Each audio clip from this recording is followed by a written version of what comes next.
ಇಲ್ಲಿ ಬಂಡೆಗಳನ್ನ ನೋಡಬಹುದು, ಕಂಬಗಳ ರೀತಿ ಇದಾವೆ. 88 ಲಕ್ಷ ವರ್ಷಗಳ ಹಿಂದೆ ಜ್ವಾಲಾಮುಖಿಯಿಂದ ರಚನೆಯಾದ ಬಂಡೆಗಳಂತೆ ಇವು. ಇದು ನಮ್ಮ ಕರ್ನಾಟಕದಲ್ಲೇ ಇರೋದು. ನಾವಿವತ್ತು ಉಡುಪಿಯ ಸೈಂಟ್ ಮೇರಿಸ್ ದ್ವೀಪ ಇದೆ ನೋಡಿ, ಅಲ್ಲಿಗೆ ಹೋಗ್ತಾ ಇದ್ದೇವೆ. ಮಲ್ಪೆಗೆ ಹೋದ್ರೆ ಮಲ್ಪೆಯಿಂದ ಬೋಟ್ ಇರ್ತದೆ, ಅದ್ರ ಮೂಲಕ ನೀವು ಸೈಂಟ್ ಮೇರಿಸ್ ದ್ವೀಪಕ್ಕೆ ಹೋಗಿ ಬರ್ಬೋದು. ನಾವಿವತ್ತು ಅಲ್ಲಿಗೆ ಹೋಗ್ತಾ ಇರೋದು. ಇದುವರೆಗೆ ನಮ್ಮ ಚಾನಲ್ನ ಸಬ್ಸ್ಕ್ರೈಬ್ ಮಾಡ್ಕೊಂಡಿಲ್ಲ ಅಂದ್ರೆ ತಪ್ಪದೇ ಸಬ್ಸ್ಕ್ರೈಬ್ ಮಾಡ್ಕೊಳ್ಳಿ. ಇದೇ ರೀತಿಯ ವಿಡಿಯೋಗಳನ್ನ ನಾವು ಅಪ್ಲೋಡ್ ಮಾಡ್ತಾನೆ ಇರ್ತೇವೆ. ಸೈಂಟ್ ಮೇರಿಸ್ ದ್ವೀಪಕ್ಕೆ ಹೋಗ್ಬೇಕಂತಿದ್ರೆ ಮಲ್ಪೆ ಸಿಇಒ ಹಾಕಿದೆ ನೋಡಿ, ಅಲ್ಲಿಗೆ ಬರಬೇಕು. ಅದ್ರ ಹತ್ರದಲ್ಲೇ ಟಿಕೆಟ್ ಬುಕಿಂಗ್ ಆಫೀಸ್, ಅಲ್ಲಿಂದನೇ ಬೋಟ್ ಹೊರಡೋದು. ಇದೆ ನೋಡಿ ಆಫೀಸು. ಟಿಕೆಟಿಗೆ 350 ರೂಪಾಯಿ ಇದೆ. ನಾವೀಗ ಟಿಕೆಟ್ ತಗೊಂಡು ಇಲ್ಲಿಂದ ಹೊರಟಿದ್ದೇವೆ.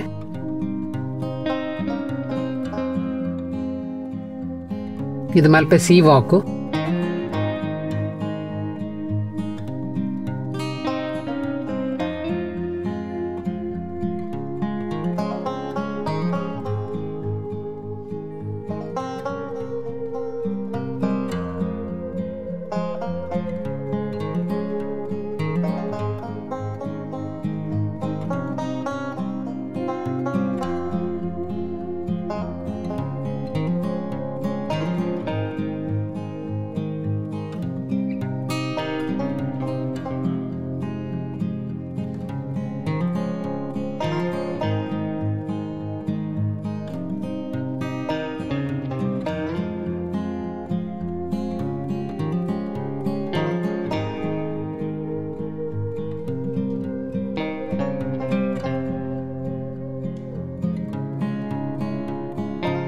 ಅಲ್ಲಿ ಕಾಣ್ತಿದೆ ನೋಡಿ, ಅದೇ ಸೈಂಟ್ ಮೇರಿಸ್ ದ್ವೀಪ.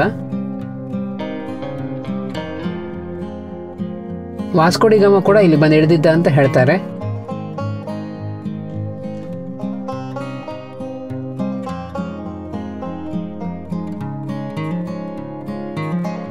ಈಗ ನಾವು ಇನ್ನೊಂದು ಚಿಕ್ಕ ಬೋಟಿಗೆ ಹೋಗ್ಬೇಕು. ಈ ಬೋಟ್ ನಮ್ಮನ್ನ ಕರ್ಕೊಂಡು ಹೋಗ್ತದೆ ದ್ವೀಪದ ಹತ್ರ.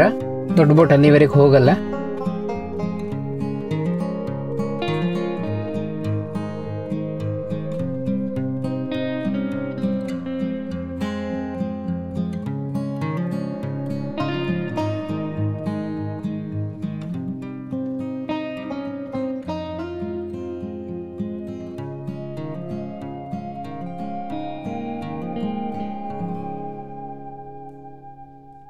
ಇದೆ ನೋಡಿ ಸೈಂಟ್ ಮೇರಿಸ್ ದ್ವೀಪ.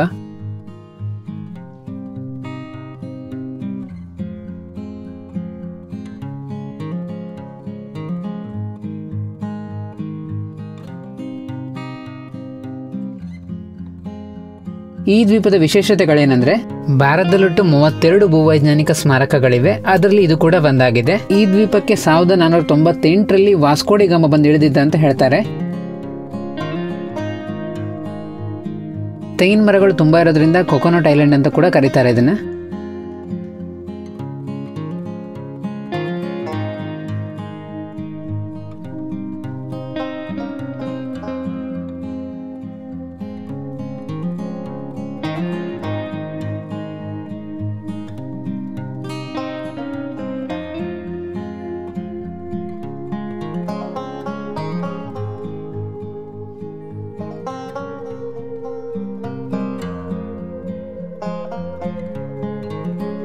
ನಾವಿಲ್ಲಿಗೆ ಸಂಜೆ ಹೊತ್ತಿಗೆ ಬಂದಿರೋದು, 4:30 ಹೊತ್ತಿಗೆ ಬಂದಿದ್ದೇವೆ.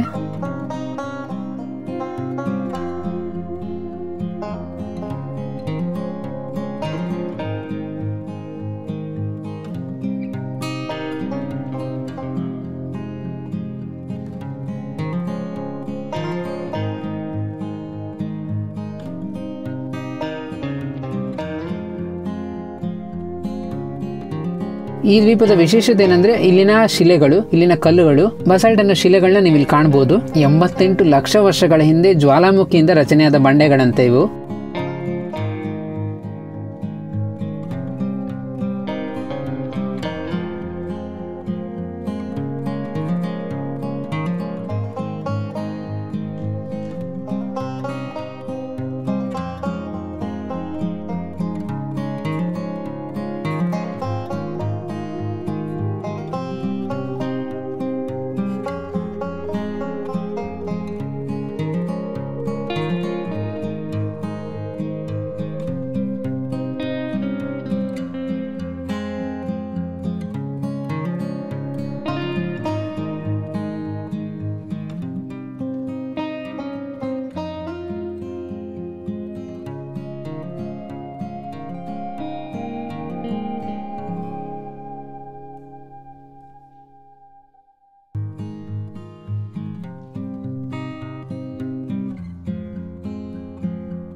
ಇಲ್ಲಿ ಬಂಡೆಗಳನ್ನ ನೋಡ್ಬೋದು, ಕಂಬಗಳ ರೀತಿ ಇದ್ದಾವೆ.